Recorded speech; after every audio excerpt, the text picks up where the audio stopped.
and welcome back to The Dragon and the Phoenix, a podcast that isn't afraid to delve into the paranormal and talk about pop culture and just be our weird, wonderful selves. It's been a while since I've been back. I was sick for about a month, had a really bad respiratory virus, but now I'm feeling a bit better, though you will probably hear me cough at some point during this. But I'm happy to be back here with Craig so we can delve into one of my favorite cryptids, one we've been getting requests for to talk about, and that is the Mothman. So for those of you who haven't heard of the Mothman, this is a giant 7 to 8 foot tall creature with a giant wingspan, humanoid figure with glowing red eyes. So this dates back all the way to 1966 in Point Pleasant, West Virginia. There were two couples that were out driving around as young teenage couples do. They decided to go out to an old TNT area. This is where during World War II munitions were created. It had been long abandoned, but so they decided to go hang out there. When they arrived, they noticed what looked like two glowing red eyes in the distance. And it kept getting closer and it kept getting closer. And very soon they realized that attached to those eyes was a figure with very large wings.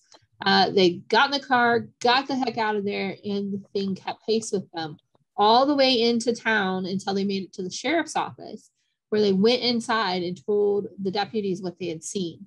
Now, police are taught to be skeptical, but from all the reports, the police officers that night truly believed that those teenagers had actually seen something. That led to more sightings. There was another woman who was at a friend's house, came out of the house with her baby, went to her car, and saw it in the woods. She was so scared she froze. She actually at one point dropped her baby and then was able to get her faculties back, grab the baby, go back inside. They shut the door, and the people inside started barricading the door. And at one point looked out the window and could see these two glowing red eyes looking back at them. Those are just two of a whole litany of experiences that people reported that kind of culminated in 1967 and on December 15th, when there was a tragedy in Point Pleasant. There's a bridge that bridges the river between West Virginia and Ohio. And that bridge, the Silver Bridge, collapsed. It killed 46 people, unfortunately. It's a very sad and tragic event for that small town. But there were reports that the Mothman had been spotted at the top of the bridge shortly before the collapse. So that's a short history of who the Mothman is, what the Mothman is known for. Craig, what have you heard about the Mothman? What are some of the ideas about what the Mothman might actually be? So when I was first introduced to about the Mothman was the movie. So in the movie, I believe, like the lady was visited by a man in a tall coat with glass or sunglasses, but he talked with his mind, actually talked with her. I believe that's what it was. And then, of course, of the bridge, the Mothman was on top of the bridge and stuff like that. It's difficult to think of a giant moth that could be flying around. There's still current sightings of it, but they're always blurry pictures again. But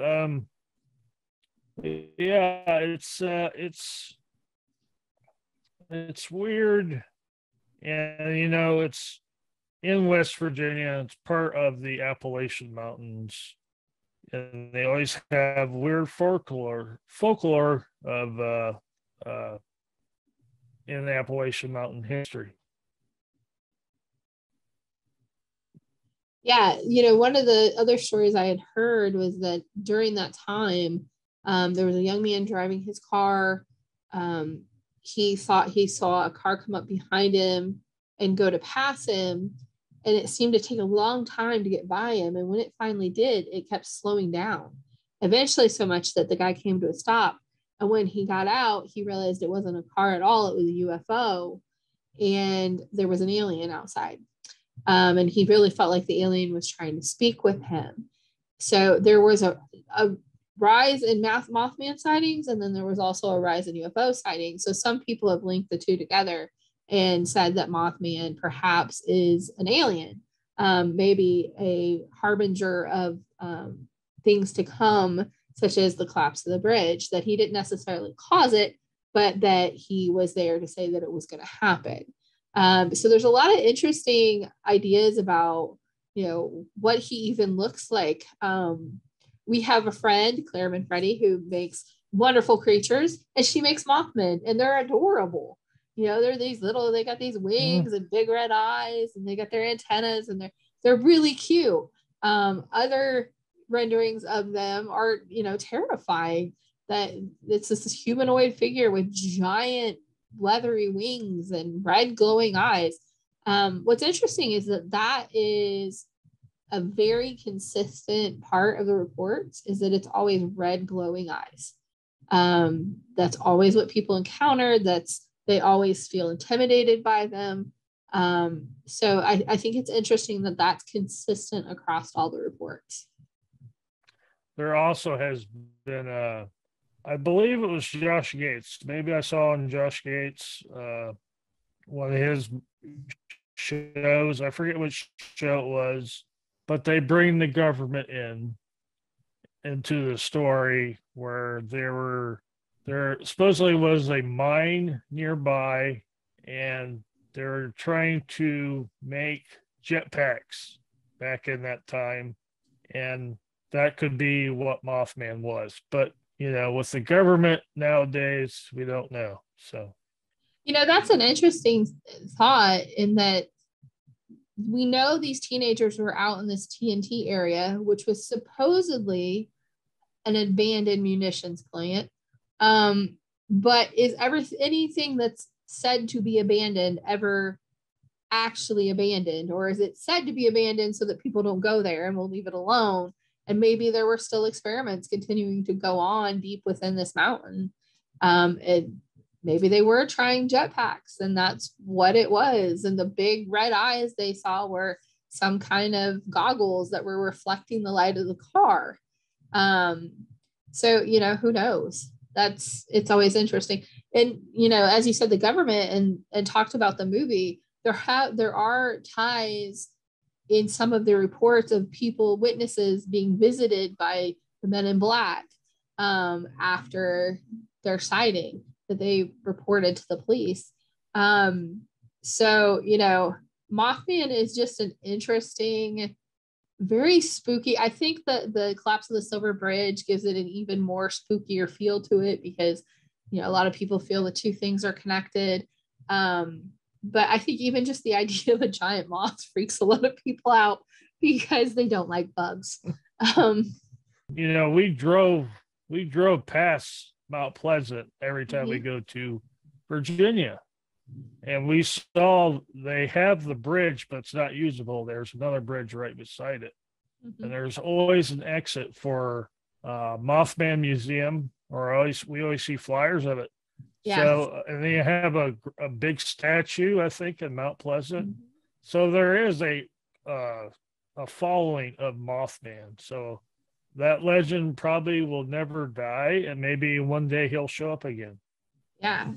They have a 12-foot metallic statue, is what I'm seeing here, that was unveiled in 2003.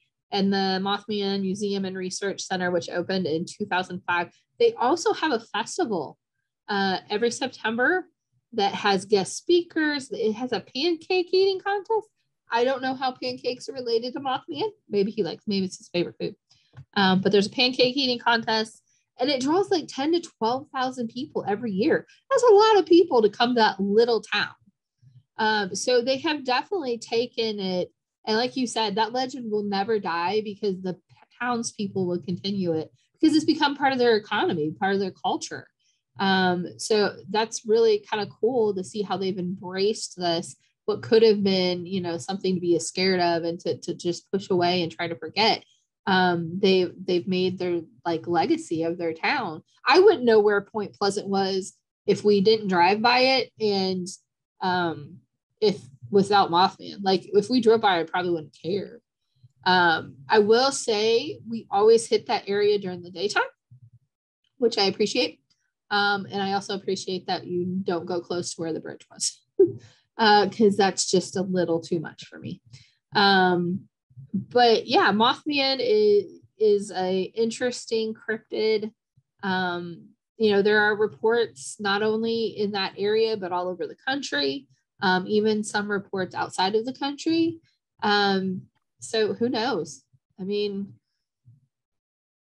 mysterious things happen all the time. And speaking of which, I think now is a good time to maybe get into the latest spookiness that's been happening with you, Craig. Why don't you tell us a little bit about what you were doing a couple nights ago in your shop that led up to a pretty spooky incident? So for YouTube, of course, for a video idea, somebody messaged me if I was ever going to do something for Halloween. So for content creators on any platforms, they usually do something for Halloween. Something I learned from being on Twitch. Always did like a Halloween themed stream or something. A lot of people don't know, in our previous podcast about ghosts, our house that we grew up in, which I currently live in, and the grounds, we have experience with ghosts. We grew up with ghosts and stuff. So my idea was I got this phone app. Now with phone apps these days, you don't know if they're scams or not. It's called GhostTube Vox. It's actually made by another YouTuber, I believe so. Her name is Amy Crypt. It's called Amy's Crypt. I believe that's what the channel's name is. But she uses this phone app, and I found out, I believe she is the creator of that. So I thought, I'll give this thing a try. At first you would have to have 15 seconds to use it. And then right away it gets you have to have a monthly payment. So it was like only $3 a month. It's like, oh, why not? We'll give this thing a try. I didn't really think I was going to catch anything because it was, a lot of ghost hunts are shown during the night.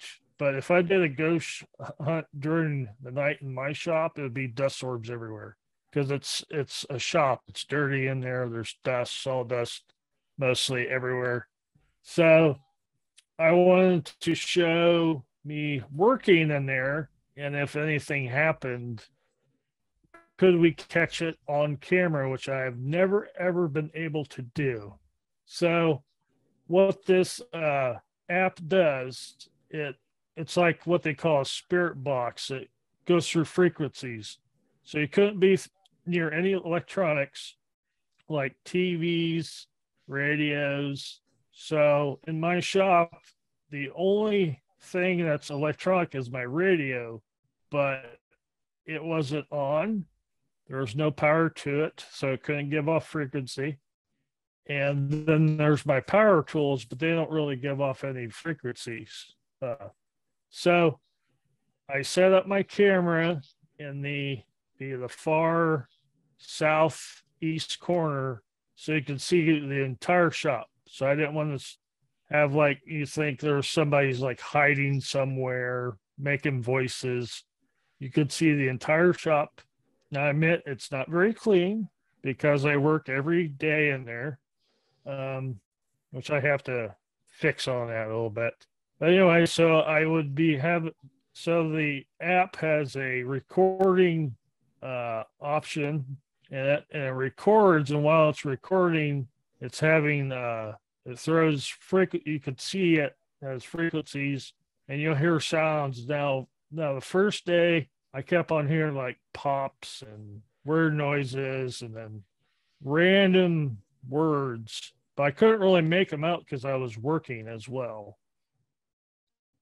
And that's why in the video I didn't put any captions, because people hear different things. I heard on the first day, I think I heard boring. I was like, oh, I'm sorry, this is boring. So usually when I do these ghost experiments, I talk to ghosts like they're other people. I don't think them as objects or something, you know. So I talk nice to them. I don't entice them to do something. So the second day was quite interesting. I was building coffins for a face cabinet, and jokingly I said, you know what the odd thing is about this? I'm building coffins for I'm talking to ghosts while building coffins or coffin shaped things, I think it was. And right after that, you could hear like a little tiny laugh. So I heard that and I was like, that's kind of weird. And so as I think it was another time was I was sanding and I heard the name Bob. And the only Bob I know was, unfortunately, he passed. He was a friend of my dad's. But, you know, it doesn't really say, you know, people are asking me who was haunting the shop. Well, I don't know who's haunting the shop. Sometimes ghosts don't give out their names, you know. So there's a lot of random words. I've been doing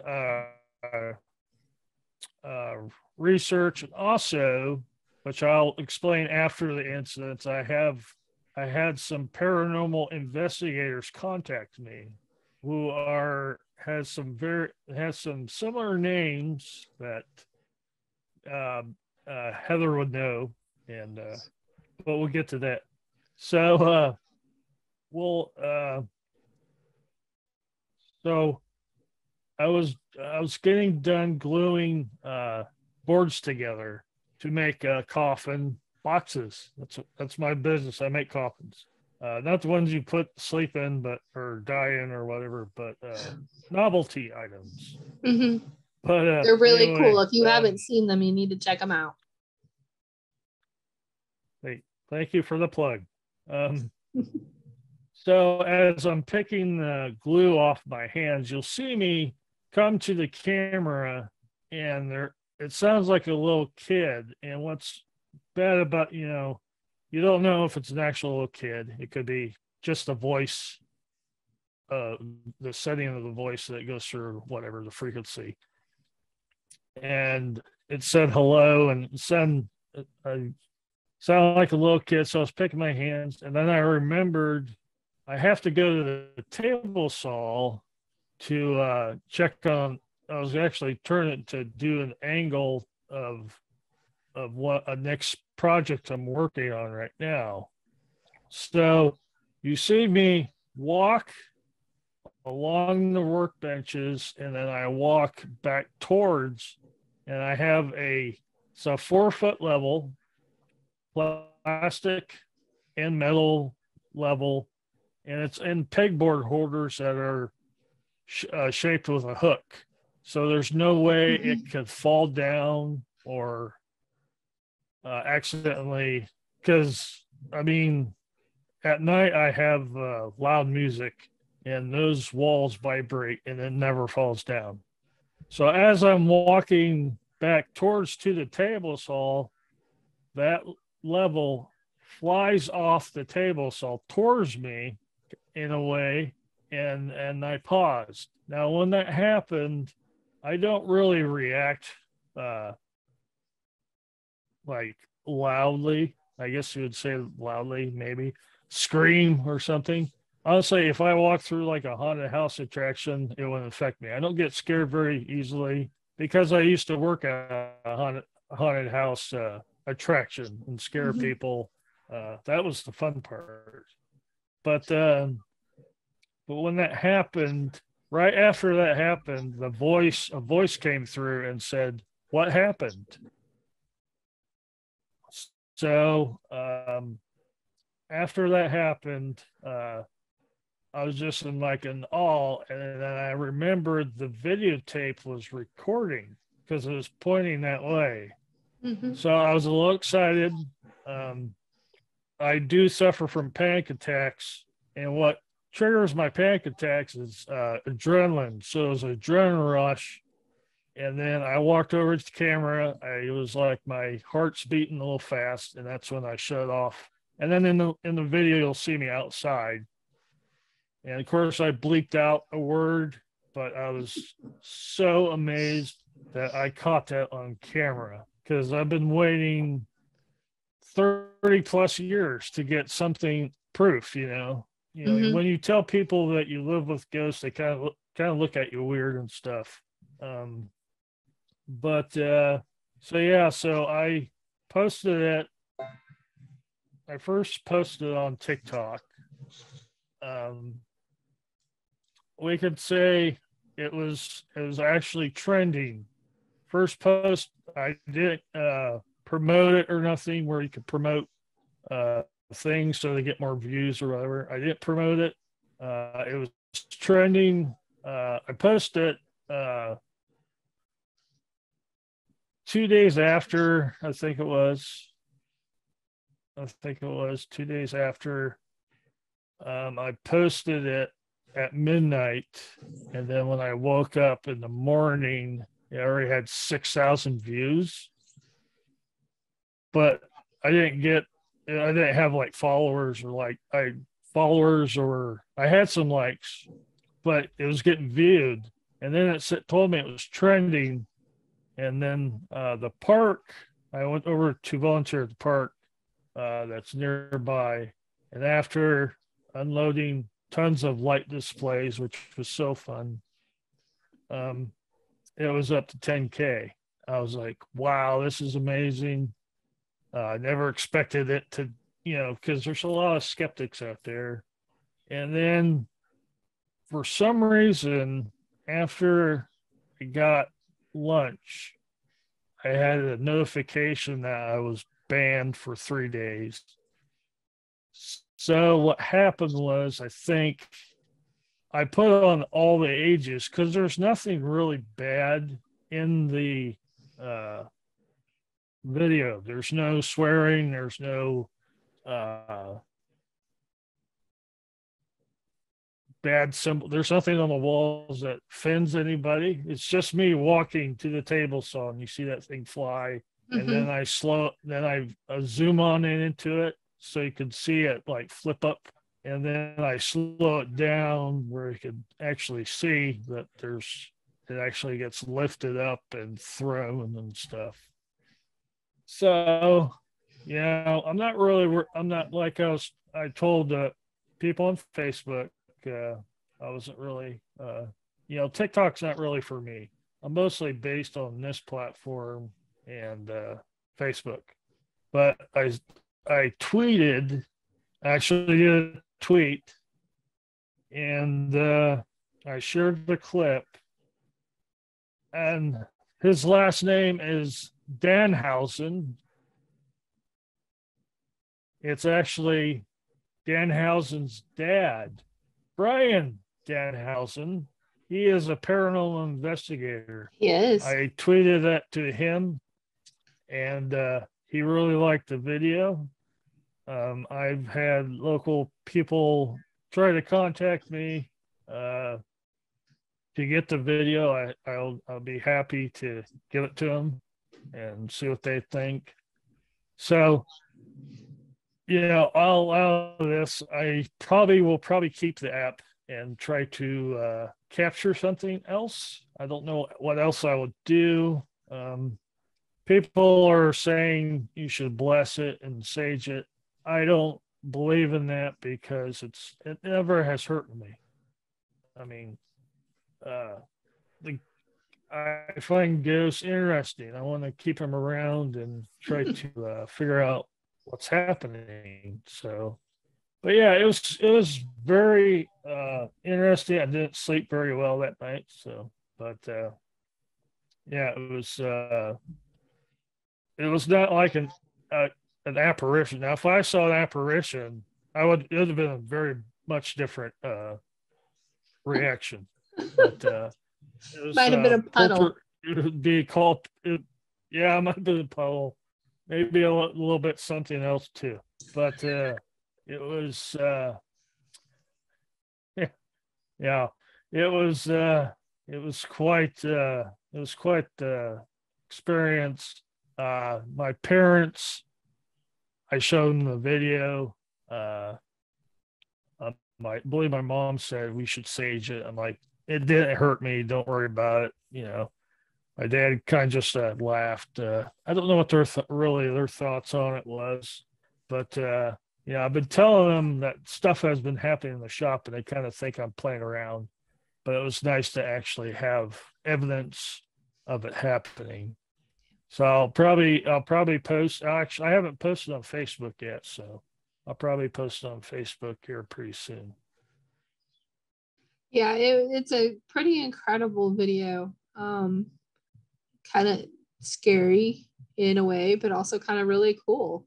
I'm glad you finally got some proof of what you were experiencing.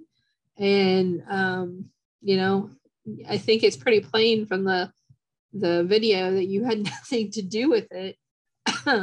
You're on the other side of the room when it happens. So